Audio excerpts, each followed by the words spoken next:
One, and thanks for tuning in for our special interview with relationship coach Stephan Labossiere, who is the author of the book God, Where Is My Boaz? And he has another surprise for you. He has a new book that's coming out, and we are excited. He was supposed to come on not too long ago, and due to circumstances beyond our control, he wasn't able to join us, but he is here. How awesome is that? So how are you doing, Stephan? I'm doing great. Thanks for asking. Well, it's good to see you again. You've been on our show a couple of times, and it's always a pleasure to have you with us. So we're just going to go ahead and get started because we never had you on Facebook. We actually had you on Blog Talk. The book, God, Where Is My Boaz? How did that come about? I know it's a hot item because I see it everywhere. Yeah, to be honest, I was never planning on writing that book. It all came from God. It came at a point where I actually was going to quit being a relationship coach and speaker and all that stuff. And I said, you know what, before I quit and walk away from this, let me pray. And it was in that prayer God told me to write the book. And, I didn't understand it. I didn't even think it would do anything. I'll be honest with you. I remember saying to my editor, like, if this sells a few every month, that's fine. And, as you mentioned, it's been sounding like crazy. It's a huge hit as far as really helping people, really impacting people's lives. As I went through the process, I understood why God wanted me to write it. But it initially, like, again, if I didn't get that from God, it was never going to get done. It was never going to get done. Because I had plans on writing all kinds of other books, and that one just came out of left field. It was all through prayer. Well, prayer is a great place to start for sure, and in everything. I'm all about the prayer. So there's so many women that are out there who are beautiful and single, and just frustrated because they're single, and especially I've met a lot of professional women who are frustrated that they're by themselves, and they think that I've gone to school, I've got my master's, I've got my PhD, I've got my house, da da da. Why can't I find a man, or why can't a man find me?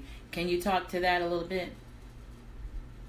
Yeah, there's a lot of different factors that come into play, especially with women who are very successful and doing well and have accomplished a lot in their career and their education. One thing to mention is that those qualities, those accomplishments aren't what the type of man they're looking for truly values. Not in the sense that he doesn't respect it and doesn't find any benefit in it.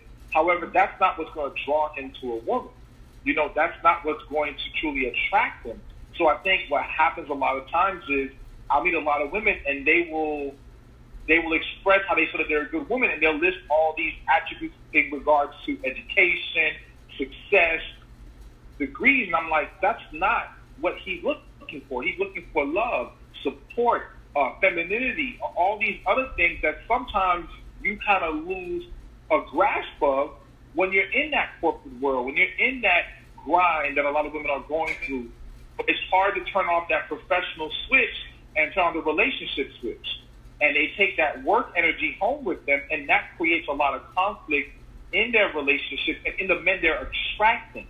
They'll attract a woman who's successful attracts plenty of men who don't really have their stuff together. If you talk to a Really? lot of Really?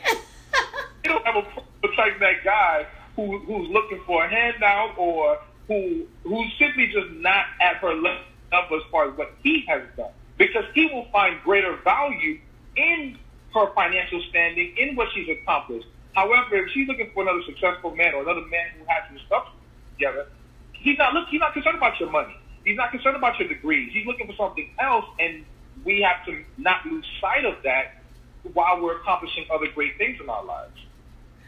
I like the way you said that. So, and I don't really think I've ever heard anybody put it quite like that. So the more successful woman has a hard time turning it off.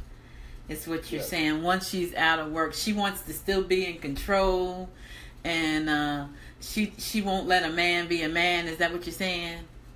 Essentially, I mean, she acquires a more dominant, even masculine energy, and unfortunately, if you want a dominant masculine man, that's not what's going to attract them. Femininity is what attracts them. That's the energy you have to put out there, and it can be very difficult to learn how to embrace that when you are this successful, highly educated woman.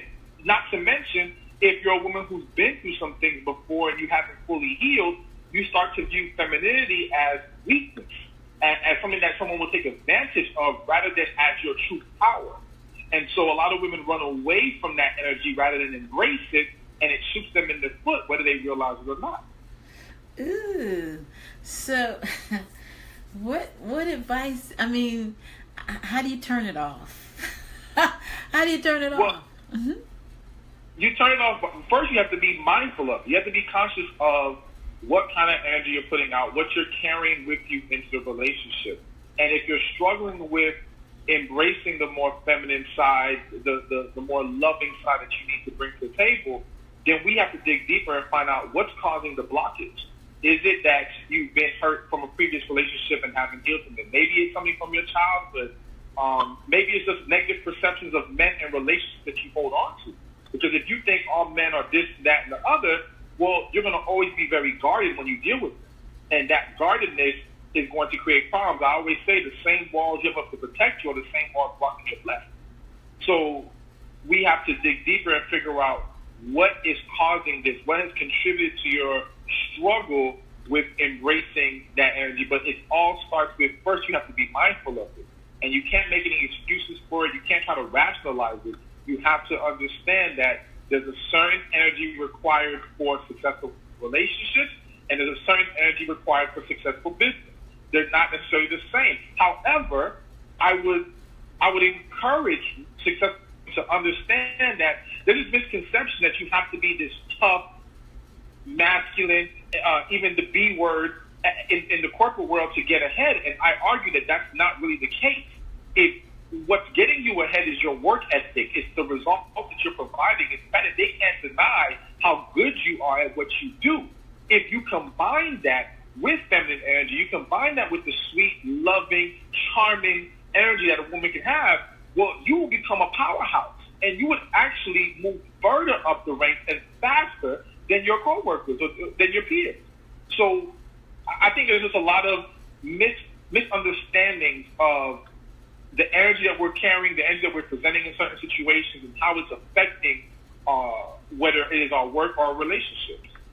Okay. I'm going to disagree with you on that, and I'm going to tell you why I disagree with you. Okay, so I'm talking about I'm an African American woman right now.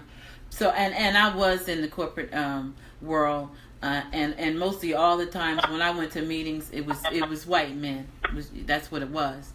And so here's what the deal was when I was in meetings. If I wasn't aggressive, and we're doing a round table, I couldn't get a word in edgewise. They would just talk, and you couldn't say anything. You had to get in there unless you would never get your point out. Talk about that. Well, being assertive in certain situations to make sure that you're heard is not the same as portraying someone who has a bad attitude, being difficult to work with, or any other negative things. So there is a place where we have to assert ourselves, but we don't have to carry this kind of negative energy throughout the whole process and the whole situation. The reality is that in business, it's about building relationships. And when you can become better acquainted with your coworkers and with the higher ups, you can better position yourself to be heard or to be respected or to move up faster. So there is a part of knowing how to deal with other people, and having that better energy does help with that. But I do understand that, yes, in certain situations, you may have to be assertive, but assertive does not require a bad attitude. It does not require negative energy. As a man, I can be assertive, and I never have to be disrespectful. I never have to be nasty, rude, or anything bad. And I can still assert myself.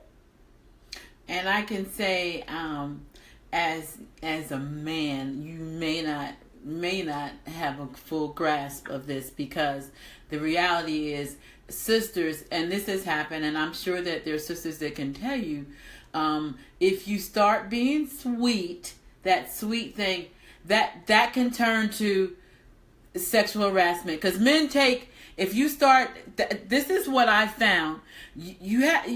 A sister has to have a whole nother set of standards than a Caucasian woman. It's the truth. And I don't know, because I've never been Caucasian. But if you start being like overly nice, men take it the wrong way. They think you want to go out, you want to do this. There's a fine line there. So let me say this, and I understand the concerns you have. But if you're nice to, it's one thing when you're not technically always nice, and then to this guy or to certain people, you're very extra nice.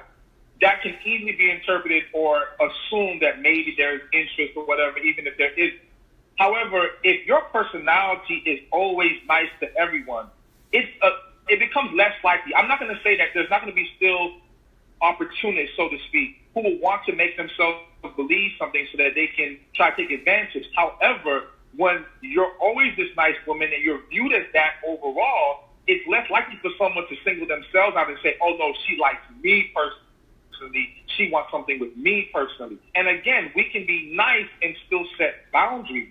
It does not require an attitude or negative things to stand your ground. The reality is that being nice and sweet is not what makes us soft. What makes us soft is when we allow people to cross lines and we don't set them straight. And again, setting them straight does not mean being nasty about it. If I am your manager and if you come late and the rules are being late means you get a write-up, all right? Now, you come late and I let you slide. That's what's going to cause them to take advantage. That's what's going to cause them to see me as weak. Now, I can still politely write you up. I can still politely discipline you. I can still stand strong and stand my ground on what needs to be done to show that you better respect me, regardless of how nice I am to you. Nice does not mean I have to be a pushover. Nice does not mean I have to allow you to cross lines you're not supposed to cross. So I think it is still possible to accomplish it. But, yes, it might be a little harder work, so to speak, than some people would prefer to have to deal with. But it is an achievable thing. Well, we can, sexism is strong still in the workplace. I mean, look at the sister on Fox News that O'Reilly was going around saying, hey, brown sugar and all that. I'm saying the men just really, honest to God, they don't have a whole lot of respect for the sisters. It is not the same game. I did it for 26 years, and believe me, I have some stories. So it's not that easy. It's not as easy as you're making it sound. What I'm saying to you is, okay, so think about this. All those times that these men have crossed those lines and have been sexist and all these things, don't you think that this still happened even when the woman had the hard energy, was the tough girl, whatever? So what it means is that guy pushing those boundaries is not completely about what she is or isn't doing. That's just, some people are going to test you. Some people are going to try you. Some people lack certain respect and understanding of how to treat other people. However, you can't allow this individual. If my thing is this, you start guarding yourself in a negative way because of people like that, and not every single person. I would think, maybe I'm wrong, but I would hope not everyone in the office is doing the same thing. So now if you start to create this aura to yourself where people view you as the B word, as this difficult, nasty, negative person or whatever, that can start to work against you in other ways. So it's like you're trading one thing for another. So my thing is, yes, I'm not saying it's easy, but you have to be mindful of what can assist you best in the long run and how to establish these things. And positive energy will definitely get you further, even in the workplace. Okay, I'll accept that. I have to accept that. It is a tough place to be, especially if you're consistently around men. I worked with engineers, so in most cases, I was always the only woman. And that's a real tough place to be. So I thank you for sharing that. Let's talk about some of the points that you hit in your book, God, Where is My Boaz? Oh, okay. I thought you were gonna bring up a specific point. No, I'm moving on from that because we probably ain't gonna really agree on that. but yeah. I go ahead. A specific point from the book itself. Yes. I mean, so you know, the book talks about different things. One of the main points that I try to make in the book is about talking to God, and the fact that a lot of women trust God with their finances, with their health, with their kids, with so much. But when it comes to relationships, it's almost like, nah, God, I'll handle this on my own. Okay? And even when they're praying, they're not necessarily always praying to get specific guidance. They're praying to make a request, so to speak, to make a petition to God about what they would like to happen, praying for it to go well, or praying for God himself to remove the person for them, which I argue is not the right way to go about it. But ultimately, what I want to encourage more women to do, more people to do in general, is to talk to God, to listen to God, to ask God about the people that you're dating. We can save a lot of trouble, a lot of headache, a lot of wasted time if we would just go to God and ask him about this individual. I can't tell you how many divorced women I've spoken to where I would ask them, did you ask God if you should marry this person before you married him? And the answer is 95% no. And for the 5% who says I did ask him, 4%, or pretty much 5%, all of it, will say I asked God, God told me no, and I still married the person. So it's important that we not only talk to God, but we listen. And we embrace what he's telling us, and we don't try to fight it and rationalize it and turn a blind eye to it. We have to accept what he's telling us and trust that he knows best, and he will lead us to better, and we just have to go with it and have faith. You know, I hear women say, you know, when I prayed for my Boaz, everybody wants Boaz. I was specific. I wanted him to have a good job. I wanted him to have a nice car, nice house, that.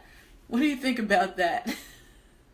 Well, you know, I actually have a chapter in the book called You're Too Focused on What You Want. And I think that people have to be very careful. There's nothing wrong with wanting and desiring certain things, but what we want isn't always what we need. And we have to be open to what's truly best for us. And sometimes the person who's best for us will come in a package we don't expect. And that doesn't mean you're not going to be attracted to the man, or, you know, there's going to be something that you're really upset about or don't like. It just means that, you know what, it may not fall under your specific box. It may not match up everything on your specific list, but this person will make you happier than you've ever been in your life. And that's what's more important. So look past it. I think the list should be about the man's character, honesty, his willingness to lead or love you, support you, all these things that you truly need in a relationship for it to be successful. Him being 6'2", a doctor, driving or whatever, like, nice. And if you get it, okay. But that's not what. And I've seen a lot of women get exactly what they wanted and end up still being very unhappy. So you saying don't overlook that 5'5" man? I'm just. If the 5'5" is what God has for that woman, and I'm big on attraction is a necessary piece in a relationship, in a romantic relationship. So I don't want anyone to think I'm saying ignore what you're not attracted to, or ignore that, you know, something turns you off. However, we've seen plenty of people who didn't fit our technical style, and we still found them attractive. It happens.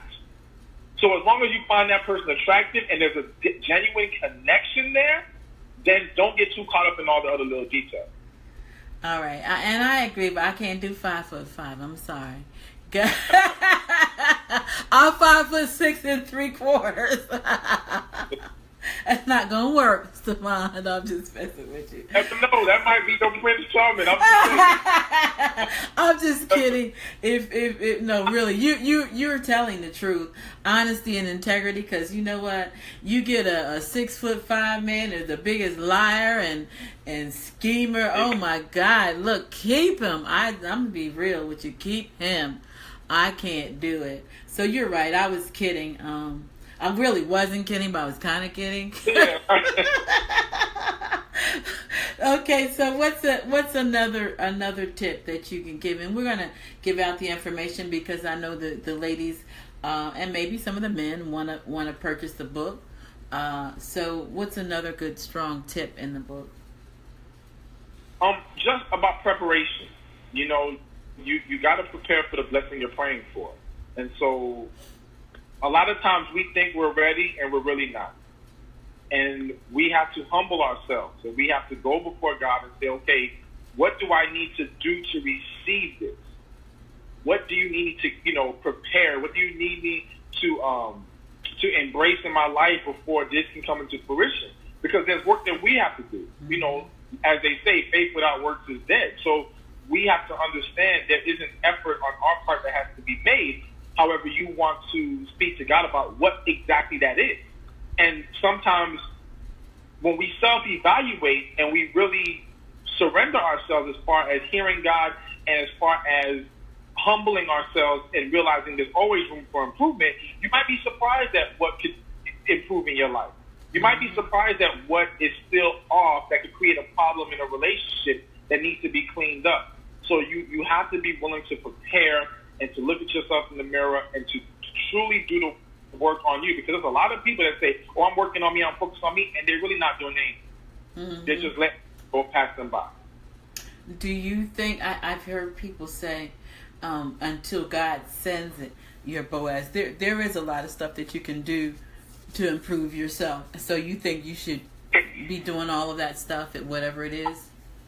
Absolutely, because not only, and it's not just for the sake of receiving your life partner. It's for you. Like, improving you improves your quality of life. Mm-hmm. And it can create so many other opportunities. You don't know what doors can open from you getting yourself in alignment with where God wants you to be. So definitely you should embrace that. And there's so much that can be worked on. We overlook it. We embrace this mantra of take me as I am. No. We got better. Like, even me, I every day I'm trying to get better. I'm trying to make progress. I'm trying to improve certain things that could only not just enhance my life, but enhance the life of whoever I spend it with. Yeah, I agree with that. It's go ahead. What were we going to say? No, I'm listening. Yeah, I agree with that 100%. And so what about, somebody who's a homebody? The man's not going to fall out the sky. Do you have some, you got to put yourself in some kind of position to be found, right?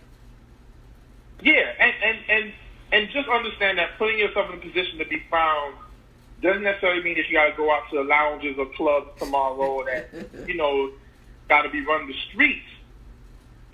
Putting yourself in a position could be finding your purpose. And in finding your purpose and working it, you might meet the field. Who is that person you're supposed to be with? You may create other opportunities that connect you with individuals. So it's about you understanding what does God want you to be? What does God want you to be doing? And know that it's on that path that so many blessings will come your way, including the person you can spend your life with. That's awesome. I love that. So what do you say, like, because I do a lot of community service. Do you say actually finding your purpose? Like you said, I did a presentation on walking in your purpose not too long for Women's History Month. And how important is that? Oh, to me, it's super important. I think it's one of the most overlooked things in people's lives. You know, I always say, if you don't know where you're headed, you don't know who belongs on the path with you. And so a lot of people are aligning themselves with individuals who don't belong in their life, who will only pull them away from what they're supposed to be doing or discourage them or distract them. And so you have to know where you're supposed to be going, what you're supposed to be doing. So I definitely think it would be wise for more of us to really take a look at ourselves, talk to God, and find out what is that purpose? What are we supposed to be doing? And again, it will open the door to so much. Do you feel that women should be the aggressor? I won't say that women should be the aggressor. However, I do think that women have to make themselves approachable and should be willing to express their interest in somebody. I think this idea that if a man wants you, nothing will stop him. Well, listen, if I just met you, I don't know if I want you. And I don't even know if you're interested. And the reality is that as men get older and they've been through the whole game of being rejected or trying to talk to this one, I mean, men get tired too. They get worn down too. So they can't approach everybody they see. And there's going to be plenty of women they come across that they find beautiful or they find interesting. But he's not going to know all the time if you're his wife the minute he sees you. I'm not saying that can happen, but that's typically not what's going to happen. And so it would be wise, it would be best for a woman, and even if we look at the Ruth and Boaz story, listen, if she doesn't go lay next to him, the whole thing doesn't take place. So there was still a presentation of interest, so to speak. You know, granted, the context of what happened there is a little different, but a woman at least being approachable, expressing interest, that's the least she should be able to do. And then from there, if the guy is genuinely interested, he should be able to take it from there. But to expect him to do all the work, I think is a bit unreasonable. I won't say it never works out for people. Of course it does, but I think you would be much better off by taking some level of initiative. Yeah, I've heard a lot of women say, I am not going to approach, I'm going to wait on him, and if he don't come to me, then I'm not going to get got, because the man is supposed to find, he who finds a wife finds a good thing. You know the whole thing. Right? I sure do. But I like that. Yeah, be approachable. So how do you do that? I mean, you go bat. I'm being facetious. You go bat in your eyes. Your 5-inch eyelashes. I don't do the eyelash thing. You see that 5'5" man across the way, and you smile. You create conversation. You give a compliment. You know, just you allow your energy to be positive to where it seems like, okay, you can be approached and it won't seem like a problem. Make eye contact. You know, all those things can help. Oh, wow. Well, Sharon Smith Donald says, hello, Kansas City loves you. So I just thought I'd tell you that. Appreciate that. Well, you're all over the place. You do some of the most amazing quotes. I try to catch as many as I can and retweet. You see me retweeting. You must see me retweet, because I be sharing your stuff. Does God just speak to you like that, or what? Because that's how he works with me, but it's not as often as you get them. Yeah, I mean, literally, I will sit down and pray, and then just write whatever comes. And I just trust it. Sometimes there's times where I'm about to post something, and I say, wait a minute, let me pray. Like, I just get this vibe, and I'll pray, and God like, no, don't post that. I won't post it. Or there might be something thinking, maybe I shouldn't post this. God be like, post it. So yeah, for the most part, I just kind of let my spirit lead me. Let's try to listen to God as best as I can, get in tune, and just write what needs to be written. And I know that it's helping somebody. Every message is not going to be for every person. Right. But and that's really all that matters, is that person sees it and it connects with them and it impacts them in the way that they need. And as long as that happens, then mission accomplished. All right. So you are a single, good-looking man. And way too young for me. So no, I think my son is older than you. But I was kidding. We joke like that. But anyway, how have you managed to keep your sanity and whatever else you're keeping while you we'll get crazy while you're waiting for God to send you that special woman? I practice what I preach as far as getting, I know I'm in my purpose, so that part is there, and just really, always asking God, okay, what do you want me to do next? And even asking God, okay, what do I need to do for my wife to come? Like, I'm not going to just say it to you and to anybody else if I'm not going to do it myself. So doing that and just trusting God. I'm not going to say that I'm human too, so there might be moments where it gets tougher than others, but I know God got me. I know at the end of the day, like, God's blessed me amazingly. Like, it's crazy. My life is amazing. My life is a blessing. So why question Him now? Why question what He can provide for me tomorrow, next year, 10 years from now? Like, He took care of me this long. I got nothing to worry about. It's going to come. It's just a matter of trusting Him and trusting that He knows the right timing. I don't. Because when I look back, I can see there was plenty of times where I said, okay, now I'm ready. I wasn't ready. Mm-hmm. When I look back now, it's like, nah, that wasn't it. Thank God it didn't happen then. Mm-hmm. So He knows, and I trust God more than anything. So I just hold on to that and just stay focused on living life. And again, when you are really tuned into improving yourself in other ways, I'm a very competitive person, so there's things that I challenge myself with, and I have goals, and those goals keep me occupied, and those goals keep me focused and keep me sane, so to speak. So that's the way I do it, to be honest, and that's the way I encourage other people to do it. You are such a blessing. I guess it was, I don't know, Stephan, we connected, I don't know, it seems like about 4 or 5 years ago. I can't remember, but I know that you speak French. Now, you used to live in the UK or France? Where? No. My parents are Haitian. Okay, but you do speak French. Listen, don't ask me to say nothing in French, but do I have a little French in me? Yeah, but don't put me on the spot like that. Okay, I'm putting you on the spot because every time I listen to your answers, you Labossiere. I love that. I tease her. I was teasing them last night, saying that you were coming on the show, and I was messing with your name because that answer machine it cracks me up. I love it. But you are really an example for the brothers. I have to give it to you. I commend you on being a man of God and the fact that you listen to God. Not only do you talk to Him, but you listen.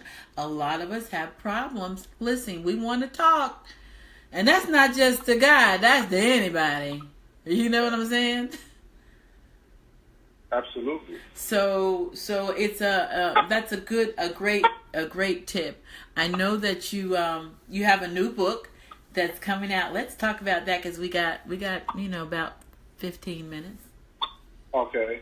So the new book coming out is The Man God Has for You: 7 Traits to Look For When Determining Your Life Partner.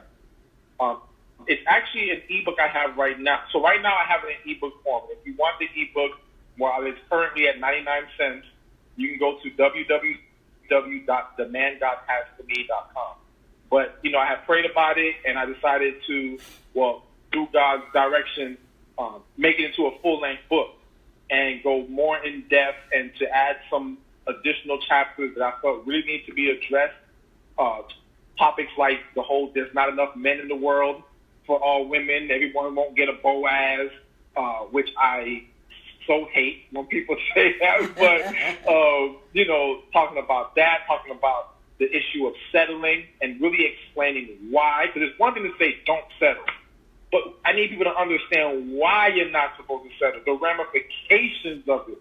So I go deeper with that.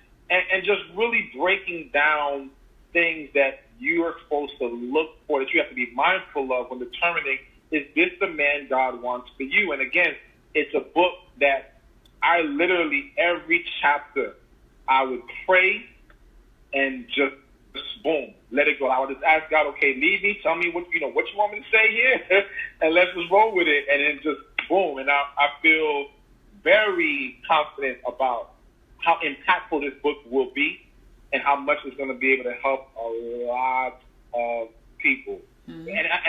And men who read it will be helped if they decide to embrace it and take a look at it. But it's definitely to help the women, because I'm a firm believer in taking care and protecting the women. This is not just some kind of game. This isn't just some, because women buy books. No, women are essential to society. Yes. And when women lack healing, it can throw everything off. Mm-hmm. So helping a woman avoid the pitfalls, the damaging situations, the things that lead to healing even being needed, it can really have a huge impact and really set things on a better path. So to me, it's not to say that taking care of the men are important. I have books for men, and I definitely want to make sure men are getting the help they need. But I say with confidence, women have to be a priority. And that's why I have to put out books like this, because, not every woman is getting the help and the guidance they need, and that they're running into too much trouble. And I want to help stop that. That is so awesome. How can, are you taking pre-orders? I know you said the ebook is available. How's this working? When will it be available on Amazon or wherever you're going to be selling it at? So for now, if you get the ebook for 99 cents, just know that then you'll get the update when the new book, the full-length book comes out, and you'll get a discount since you have purchased the 99-cent ebook. I don't have a specific date, but I'm looking at later this month to officially release it. But definitely in the meantime, just get the prelude, so to speak. Again, that's www.themangodhasforme.com. Somebody posted that. Who you have on posting your book? Because somebody just posted it. TY somebody? I don't even know. You don't have one of your agents. Somebody posted it. I just looked at it. Well, anyway, they shared it. So whoever it was, thank you for sharing it, because they did. I guess unless somebody else wrote the same book, that's what they shared, and it was that website. So what's in the works for you? More books, more events. Just continue to grow the audience, grow the impact. And my goal is to really address a wide range of topics when it comes to relationships. I think there's not enough being put out there that helps in various different dynamics. I think we may hear something about dating, or we may hear something about how men are, but we got a lot more to look at. We got to look at parent-child relationships. We got to look at healing from childhood issues. We got to look at, the concerns that people have with marriage. I mean, there's so much cheating. I'm going to do a book on getting really deep into this issue of cheating, because a lot of people face that. A lot of people don't have the tools on how to properly deal with that, or to, navigate through that. So, I just want to keep doing what I'm supposed to do. At the end of the day, just listening to God and doing whatever it is He wants me to do in the order that He wants me to do it, and at the time that He wants me to do it. Okay, real quick, do you think that a relationship can fully recover from infidelity? It is possible. It is possible. It's just that we have to take a deeper look at the factors that play into the infidelity occurring. Because, a lot of people love to just say, well, cheating is just a choice. It's not that simple. Not if you want to really understand what's going on here and really get an idea of, can this be fixed? Or, basically, in some situations, cheating is simply an extension of a bad relationship that never was supposed to happen to begin with. Then there are situations where cheating may have occurred and there was a genuine mistake, a lapse in judgment, whatever you want to call it, and it is something that can be corrected. But you have to take a deeper look. And a lot of people, even when they try to move forward and stay with the person, they don't properly address it. They just take the, I'm sorry, okay, fine, I'm hurting, but we're going to move on, even though they haven't healed. And then all they end up doing is having a more damaging relationship going forward. So it's just not a simple answer, and there's just a lot more that goes into it. But in general, it is possible to fully recover and get back on the right track. It is possible. Do you have a book coming up about that? Not like this year, but I a book list. Like I have a list of books I'm supposed to do that I got ideas for, like 30 books. So it's gonna come. It's just not right now. Not right now. Well, go ahead and give out any information how people can book you, or Stephan Labossiere is sought after all over the world. So you're getting the best of the best tonight. I know this for a fact. I've been following him for a long time. We've been connected, and so he's not free. FREE. His services are paid services. Just because you're getting this good free information tonight, don't go inboxing him, because his services cost. I'm saying it so you won't have to say it. So go ahead and tell them how they can reach you, or for consulting, or for a speaking engagement, or whatever. Okay, well, first, if you're on Facebook, you're on Facebook. You can find me at Stephan Speaks Relationships. That's STEPHAN Speaks Relationships.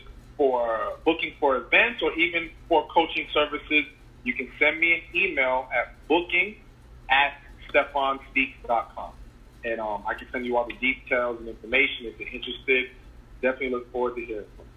And also, you can follow him on LinkedIn. He does give some really awesome quotes on LinkedIn as well. Sometimes I see you on there.